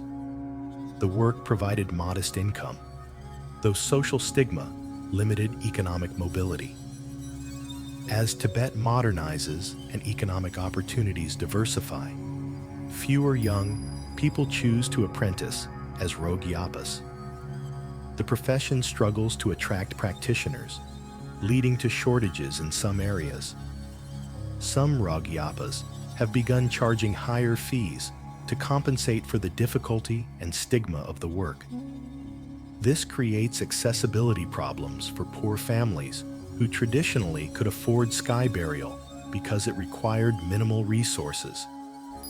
When costs rise significantly, families may need to choose alternative methods they can afford, even if they prefer sky burial culturally and spiritually. Urbanization compounds these challenges. Traditional sky burial works in rural areas where charnel grounds can be located away from dense population centers but still reasonably accessible. As Tibetan people increasingly move to cities for economic opportunities, sky burial becomes logistically difficult. Urban areas lack appropriate sites. Transportation of bodies from cities to rural charnel grounds is expensive and complicated. Urban authorities often prefer cremation for space and hygiene reasons.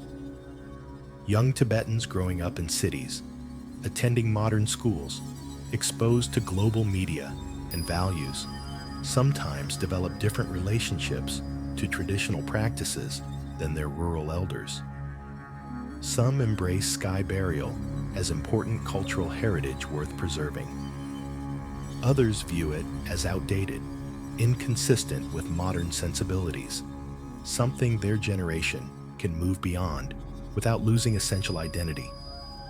This generational tension isn't unique to Tibet. All cultures experience it as modernization proceeds. The question becomes, which traditions continue and which fall away, and who decides? Elders often insist on maintaining practices exactly as they've always been done. Younger generations argue for adaptation to new contexts. Neither position is wrong, but they're often incompatible, creating conflict within families and communities. Tourism presents another complex pressure. As Tibet opens somewhat to outside visitors, sky burial attracted intense curiosity from travelers seeking exotic experiences. Charnel grounds became destinations. Tourists attempted to photograph and film rituals. This created significant problems. For Tibetan families, sky burial is intimate sacred ceremony during vulnerable time of grief. Having strangers, particularly foreigners, observe or photograph it feels like violation. The presence of cameras and curious onlookers transforms private spiritual practice into spectacle. Families reported feeling disrespected. Their loved ones' deaths turned into entertainment for people who understand nothing of the cultural and religious meaning. Many Tibetan communities responded by banning outside observers from sky burials. Signs went up prohibiting photography. Charnel grounds became off-limits to tourists. These restrictions are understandable and justified, protecting sacred practices from exploitation. But they also create accessibility challenges for researchers, journalists, and genuinely respectful people trying to understand Tibetan culture. The tension between cultural preservation and openness is difficult to resolve. Completely closing traditions makes them invisible, preventing outsiders from learning and appreciating them. But complete openness enables exploitation and disrespect. Finding middle ground requires careful negotiation, perhaps allowing observation under specific controlled circumstances, with proper education and consent protocols. Some documentary filmmakers have received permission to record sky burials with community approval, creating educational materials that share the practice respectfully without violating family privacy. These projects require extensive relationship building, cultural sensitivity training, and community oversight, but they demonstrate that documentation is possible when done right. The photography ban also reflects broader tensions around representation.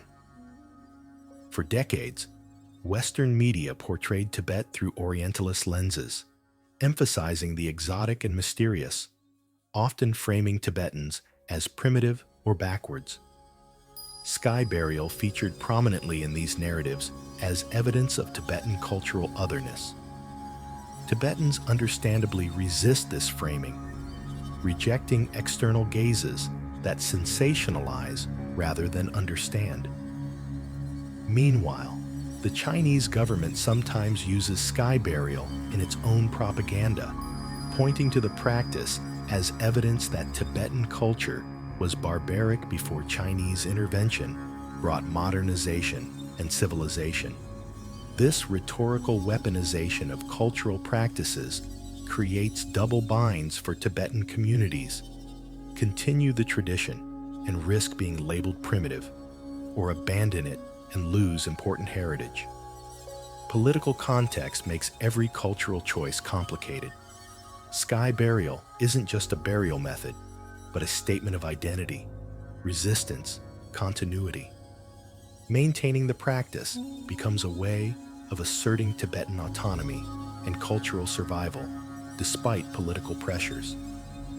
But the practice itself can't bear the entire weight of these political meanings without being distorted. Tibetan diaspora communities face their own challenges. Tibetan refugees living in India, Nepal, Europe, North America want to maintain cultural traditions, including sky burial. But host countries rarely permit the practice. Feeding human bodies to vultures violates laws in most jurisdictions, even when done for religious reasons. Vulture populations in diaspora locations may not exist or may be unsuitable species. Some diaspora Tibetans return bodies to Tibet for sky burial when possible, but this is expensive and logistically complicated. Others adapt, choosing cremation or burial in host countries while maintaining other Tibetan cultural practices. Still others feel profound loss that they cannot provide traditional sky burial for deceased family members, experiencing this inability as cultural severing. These adaptation challenges highlight how tightly cultural practices are bound to specific geographic and ecological contexts. Sky burial emerged from and depends on conditions that don't exist in most places Tibetan people now live. The practice can't easily transplant to new environments without losing essential elements. Climate change adds another layer of pressure, though its effects are less direct. The Tibetan plateau is warming faster than global averages. Glaciers are retreating, precipitation patterns are shifting, permafrost is thawing, and ecosystems are transforming. These changes affect vulture populations, alter the availability of traditional charnel ground sites, and shift the ecological relationships that made sky burial function smoothly for centuries. As environments change, species distributions shift. Vultures may move to new ranges seeking optimal conditions. Traditional charnel grounds may become less suitable. The tight integration between cultural practice and ecological context that made sky burial work requires stable conditions. Rapid environmental change threatens that stability. Yet despite all these pressures, sky burial continues. Thousands of Tibetan families still choose it when possible. Rogyapas still practice their craft. Charnel grounds still function in rural areas. The tradition hasn't disappeared, though it has adapted and contracted somewhat from its historical extent. This persistence demonstrates the deep importance Tibetans place on maintaining cultural practices even under difficult circumstances. Sky burial isn't just convenient body disposal that can be easily replaced with alternatives.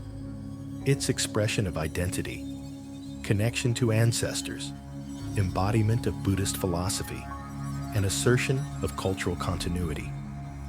Maintaining it matters beyond practical considerations. But sustainability questions remain open. Can sky burial survive long-term given ecological pressures, political restrictions, economic changes, and modernization? Will future generations of Tibetans practice it? Or will it gradually fade, becoming historical memory rather than living tradition? So what does sky burial teach those of us who don't practice it, who come from cultures with completely different death traditions?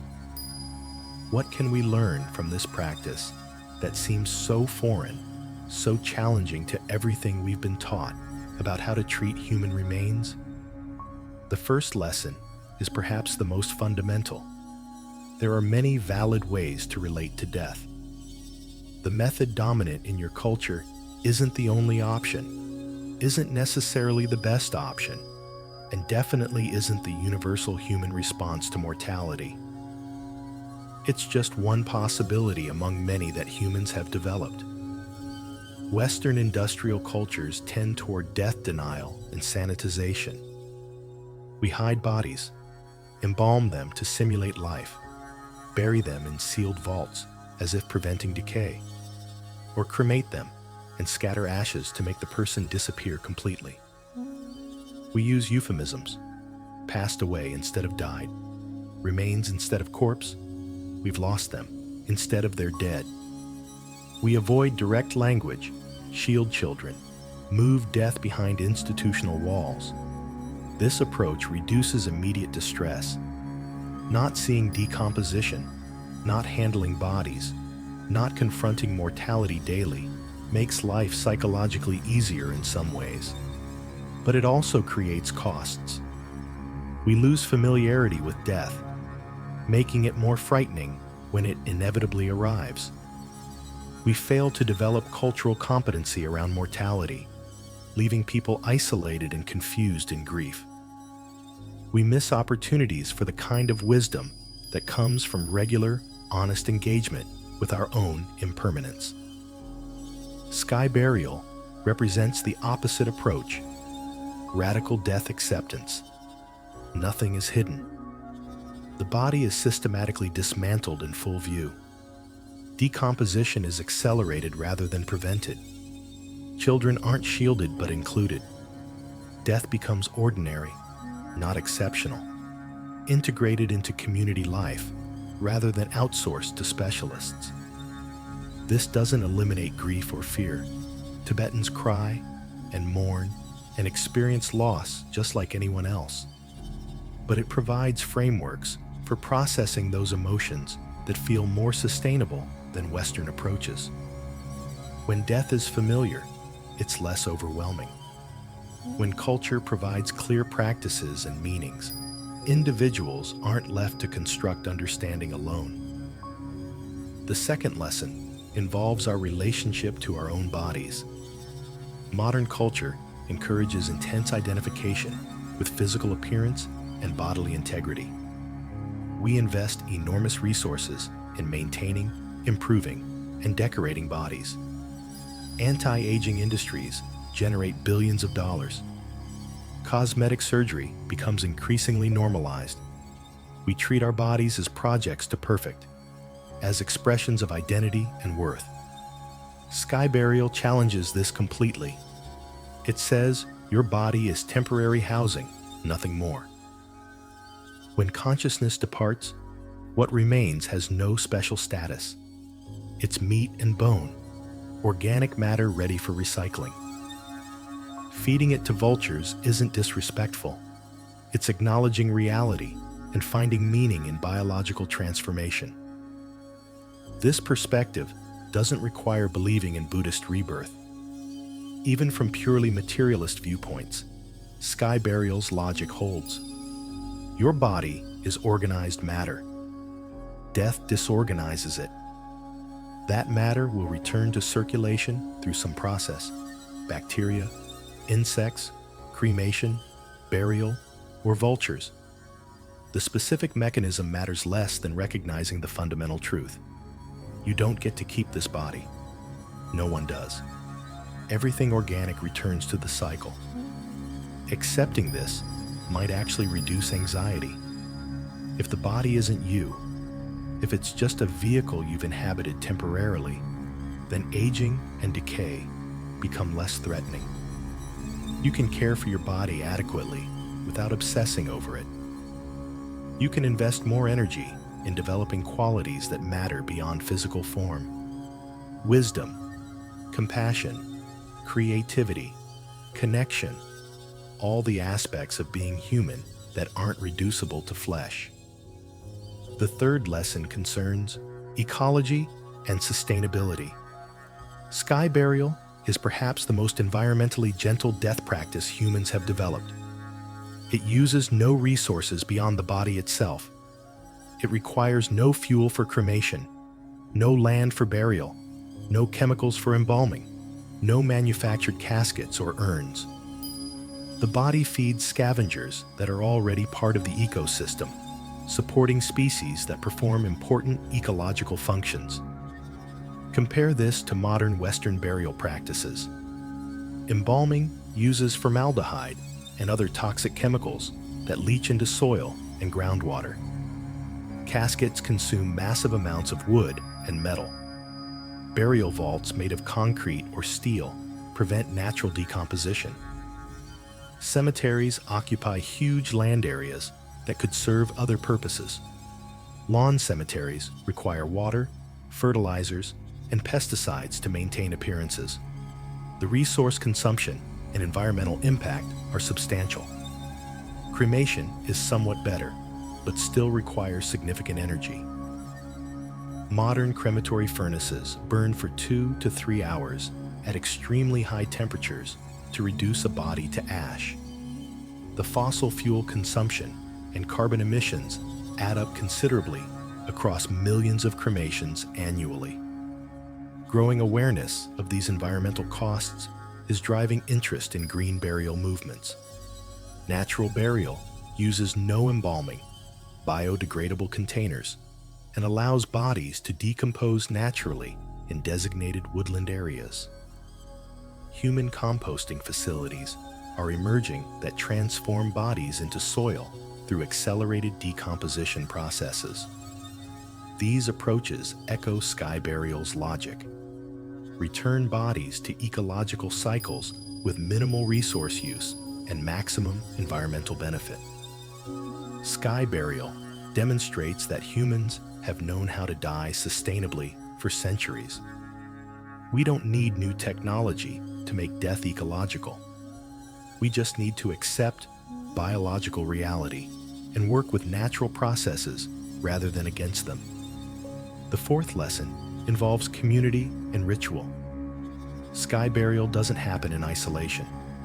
It's a community event involving family, monks, rogyapas, and implicitly the wider society that maintains charnel grounds and supports the practice.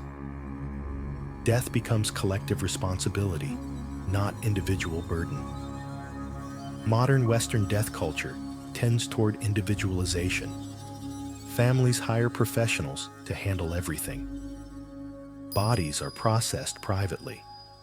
Even funerals become smaller, more intimate affairs as extended family and community connections weaken. Grief becomes something to manage alone or with a therapist, not something the community holds collectively. This creates isolation precisely when people need support most. Grieving alone is harder than grieving within strong community frameworks. Having clear rituals and practices provides structure that makes overwhelming emotions more manageable. Knowing what to do, having roles to perform, gives grief direction and meaning.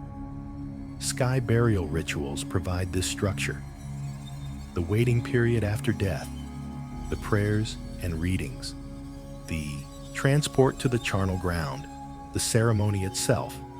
Each element gives family members and community participants clear actions to perform. These actions serve psychological functions, providing ways to help the deceased, ways to express grief, ways to mark transition. We could benefit from stronger communal death practices even without adopting sky burial specifically. Creating more space for public grieving, developing clearer collective rituals, maintaining stronger community support systems for bereaved people, all these would help.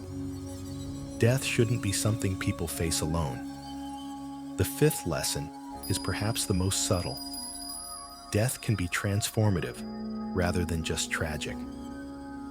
Sky burial frames death as the final act of generosity, the body becoming offering that feeds life. This reframes mortality from pure loss to meaningful transition that continues benefiting the world even after consciousness departs. This perspective doesn't eliminate sadness about death, nor should it. Losing people you love hurts regardless of philosophical framework, but it adds dimension to that loss. Your death, whenever it comes, can mean something beyond ending. Your body can feed soil, can become trees, can support ecosystems. In dying, you give back to the world that sustained your living. Modern green burial movements embrace this reframing. They speak of becoming part of forest, of bodies nourishing life, of death as return rather than ending. This isn't New Age wishful thinking. It's biological fact dressed in meaningful language. Your atoms will cycle through countless other forms. Sky burial and green burial simply make that cycling intentional and visible rather than hidden and delayed. The sixth lesson challenges our fear of death itself. Tibetan culture demonstrates that humans can relate to mortality without overwhelming terror. Through early exposure, through philosophical frameworks that provide meaning, through practices that normalize death, fear can be reduced to manageable levels. This doesn't mean eliminating all fear. That might be neither possible nor desirable. Some fear of death likely serves evolutionary functions, keeping us cautious and survival-oriented. But the extreme death anxiety common in modern Western culture isn't inevitable. It's partially cultural product, created by sanitization, denial, and lack of exposure.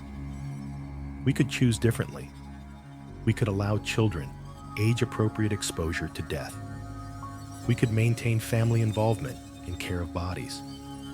We could develop clearer cultural narratives about mortality that provide meaning without requiring supernatural beliefs.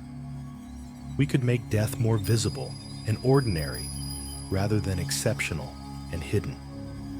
These changes wouldn't eliminate grief or make loss painless, but they might make death less terrifying, might help people face mortality with more equanimity, might reduce the desperate avoidance that distorts so much of modern life. Finally, sky burial teaches humility. It strips away any pretense that humans are separate from or above nature. We're animals. We're organic matter. We die and decompose like everything else.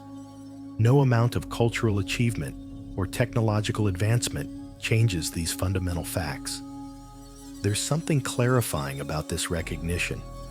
It cuts through human grandiosity, through the inflation of ego that causes so much suffering. You're not special in the grand scheme. You're a temporary arrangement of matter that will disperse. This isn't depressing nihilism. It's liberation from impossible standards and unrealistic expectations. When you know you're part of nature, not above it, you can relax into your proper place. You can appreciate the brief time you have without demanding more. You can contribute what you can without needing to be remembered forever. You can die when the time comes without feeling cheated, because death is exactly what's supposed to happen to all living things. Sky burial ultimately asks us a question that each culture must answer in its own way. What is the relationship between the living and the dead? How do we honor those who've died while acknowledging that they no longer need the bodies they once inhabited. How do we find meaning in mortality without denying its finality? Different cultures have given radically different answers. The ancient Egyptians preserved bodies with extraordinary care, believing physical integrity was necessary for afterlife existence. They built pyramids, created elaborate mummification processes, filled tombs with possessions the dead might need.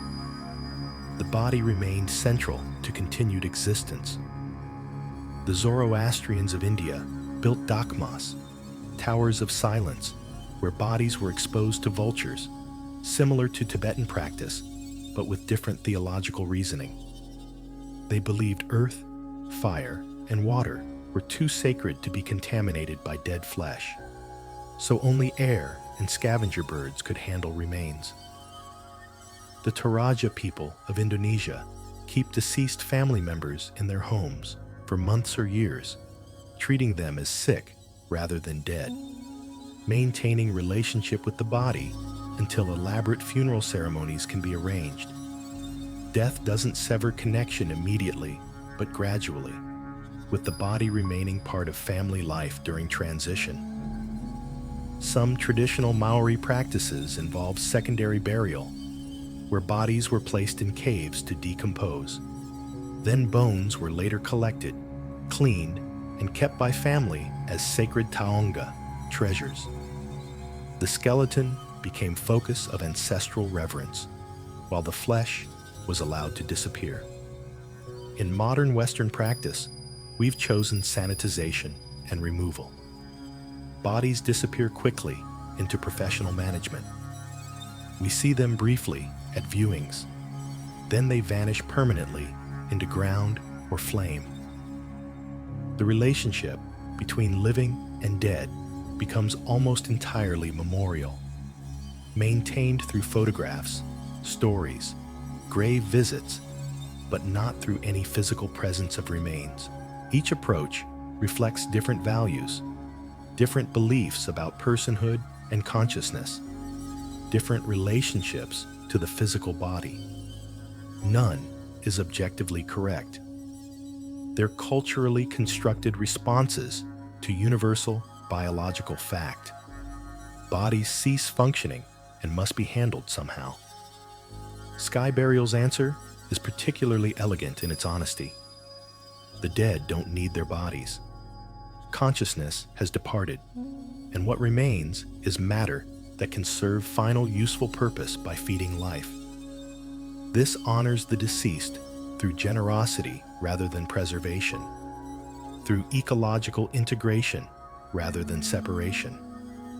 The person becomes part of the landscape, part of the vultures soaring overhead, part of the continuing cycle. There's poetry in this that transcends religious belief. Even if you don't accept Buddhist rebirth, even if you think consciousness ends completely at death, Sky Burial's logic still resonates. Your body came from the earth through complex biological processes. Plants grew in soil.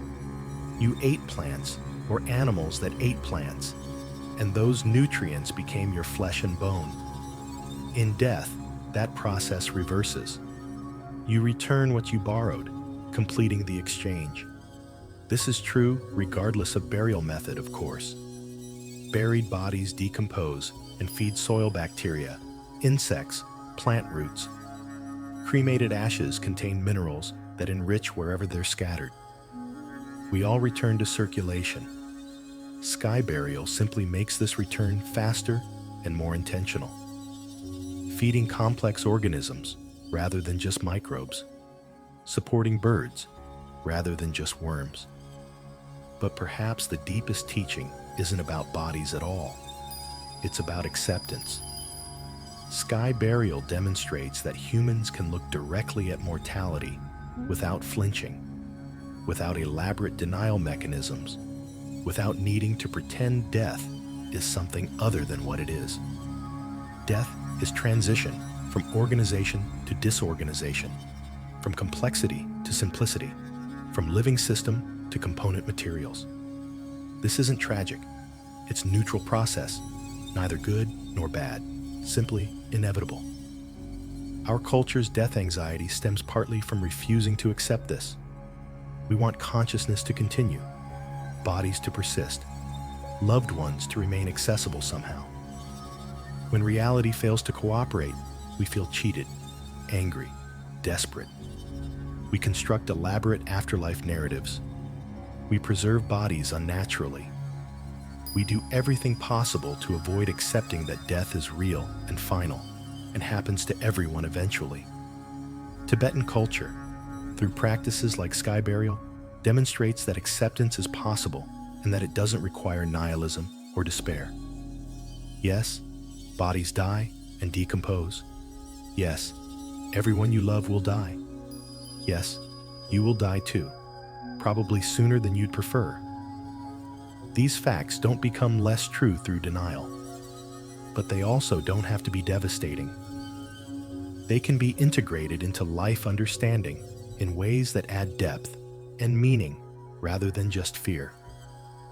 When you know you'll die, you pay attention differently. The ordinary becomes precious. The temporary becomes beautiful, precisely because it's temporary. Autumn leaves wouldn't be so striking if they lasted forever. Music moves us because it unfolds in time and ends. Human connection matters because it's limited. Death gives life meaning by providing boundary and urgency. Sky burial embodies this wisdom. It says, this body is temporary, will return to circulation, and that's acceptable. In fact, it's an opportunity for final generosity, for conscious participation in the cycles that sustain all life. Rather than fighting inevitable dissolution, we can embrace it, find meaning in it, make it sacred through intention and ritual. This doesn't mean rushing toward death or devaluing life, quite the opposite. When you truly accept mortality, life becomes more precious, not less. You stop postponing what matters. You notice moments more carefully. You invest in relationships and experiences rather than possessions and status. You develop the parts of yourself that feel most authentic, most meaningful, most aligned with your deepest values. These changes don't require adopting Tibetan Buddhism or practicing sky burial. They're available to anyone willing to honestly engage with mortality. Sit with the fact that you will die, not someday in the abstract future, but actually, probably within the next few decades if you're middle-aged, possibly much sooner if you're unlucky. Your consciousness will cease. Your body will decompose. Everything you've built, all your memories and knowledge and personality, will disappear. This meditation can be disturbing initially. Most of us avoid it precisely because it generates anxiety. But if you stay with it, something shifts. The anxiety often transforms into clarity. What matters becomes obvious. The trivial falls away. You see your life from a longer perspective, where daily irritations and status competitions reveal themselves as distractions from what's actually important. This is the gift sky burial offers. Not the specific practice, but the consciousness it cultivates. Death acceptance, impermanence recognition, ecological humility, generous transformation, rather than desperate preservation. And maybe this is what humanity needs more broadly as we face the converging crises of our era. Climate change, ecological collapse, species extinction. These are all consequences of treating ourselves as separate from and superior to nature, of refusing to accept limits, of demanding perpetual growth and accumulation. We're collectively doing what individuals do with death denial, avoiding reality until it forces itself on us catastrophically. Sky burial suggests another way. Accept your place in the ecosystem. Acknowledge limits and interdependence. Find meaning in return and recycling rather than endless taking and accumulation. Let go of what can't be kept. Feed life through your living and your dying. These aren't just individual spiritual principles. They're civilizational necessities. We must learn to live and die more lightly on this planet, to take less and return more, to accept our mortality both individually and perhaps as a species. The alternative is forcing nature to teach us through catastrophe what we refuse to learn through wisdom. Sky burial, practiced in one remote region by one particular culture, carries lessons that extend far beyond Tibet. It demonstrates that humans can relate to death wisely, that bodies can return to ecosystems gracefully, that mortality can be accepted rather than denied. These demonstrations matter. They show possibilities, alternative ways of being human that our dominant culture has forgotten or abandoned. We don't need to practice sky burial ourselves, but we can learn from its wisdom. We can move toward greater death acceptance in our own cultural contexts. We can develop more ecological death practices. We can reduce the resources we consume in dying. We can allow death back into community life rather than hiding it away. We can teach children age-appropriate truths about mortality. We can build support systems for grieving that don't require professional intermediaries. Most importantly, we can recognize death as teacher. Every ending instructs us about impermanence. Every loss reminds us to appreciate what remains. Every death, including the one that awaits each of us, invites us to live more fully, more consciously, more connected to what actually matters. The vultures circling above Tibetan charnel grounds aren't symbols of morbidity. They're expressions of life continuing, of matter cycling, of death-feeding existence. They remind us that nothing ends completely. Everything transforms. The person is gone, but the atoms disperse into new forms, new beings, new expressions of the creative energy that animates the universe. We are all temporary arrangements of stardust, briefly conscious, soon to return to other configurations. Sky burial makes this truth visible and sacred. It says, this is okay. This is how it should be. Die consciously, return generously, trust the cycle. That wisdom, cultivated over centuries on the roof of the world, might be exactly what humanity needs as we navigate our own mortality, both individual and collective. Not denial, not desperate preservation, but acceptance, transformation, and the recognition that death, like life, can be meaningful if we choose to make it so.